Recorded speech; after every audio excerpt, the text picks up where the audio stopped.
Hi, my name is Dr. Charles, and the pretty lady next to me is one of my favorite patients, Lori. And between us is my dog, Dolce. Now, I've got somewhat of an unusual weight loss tip to share with you today. A tip that's been right under our noses our whole life. Literally. It's also one of the most important tips that I've shared with my patients in the clinic here in Fishers, Indiana. It's a very simple tip that could help you quickly lose 1 to 2 inches from your belly in under a week.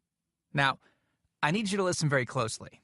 This video contains one of my biggest fat-burning secrets. And I don't know how long this video will be up, so please be sure to watch it from beginning to end while it's still here. Okay, so you're probably thinking to yourself, listen, I've tried every diet known to man. I've given it my all, and it just keeps coming back. Well, let me stop you right there. This is not some magical weight loss pill. It has nothing to do with that crazy acai berry garbage or any special weight loss drops or any of the other incredibly scammy weight loss gimmicks that we see all over the internet these days. In fact, these tips date all the way back to the 1950s and help explain why the majority of all Americans are now considered obese. And no, it might not be because we eat too many bad foods. I'll show you how you should be able to eat some bad foods and still lose weight.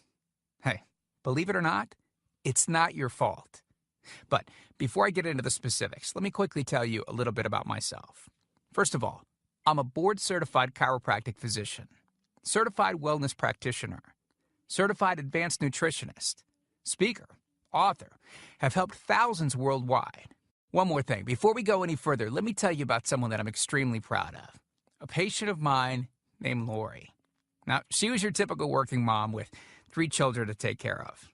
Yes, I said 3. Lori was my guinea pig at the beginning and helped me create this program.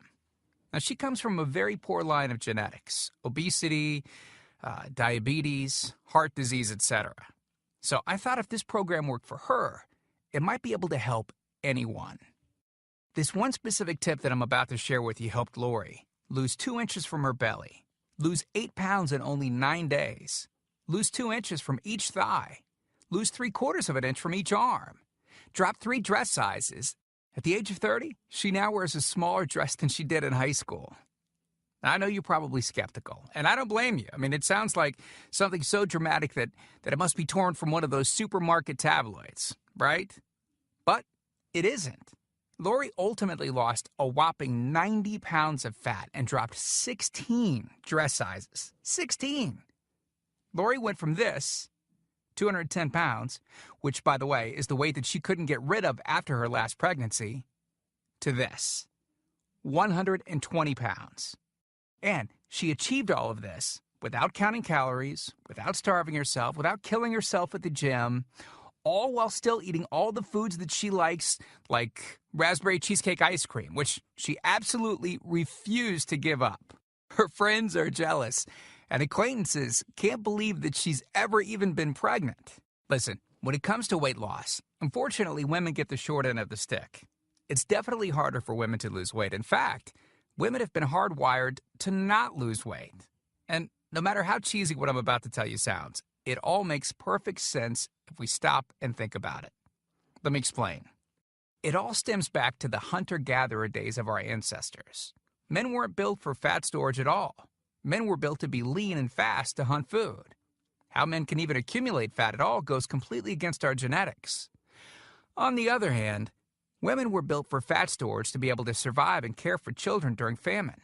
Their essential minimal fat stores are many times higher than men. Women were built to accumulate as much fat as possible and to not lose those accumulations for childbirth, milk production, and child rearing. Now, unfortunately, we've been built to survive, not to look good.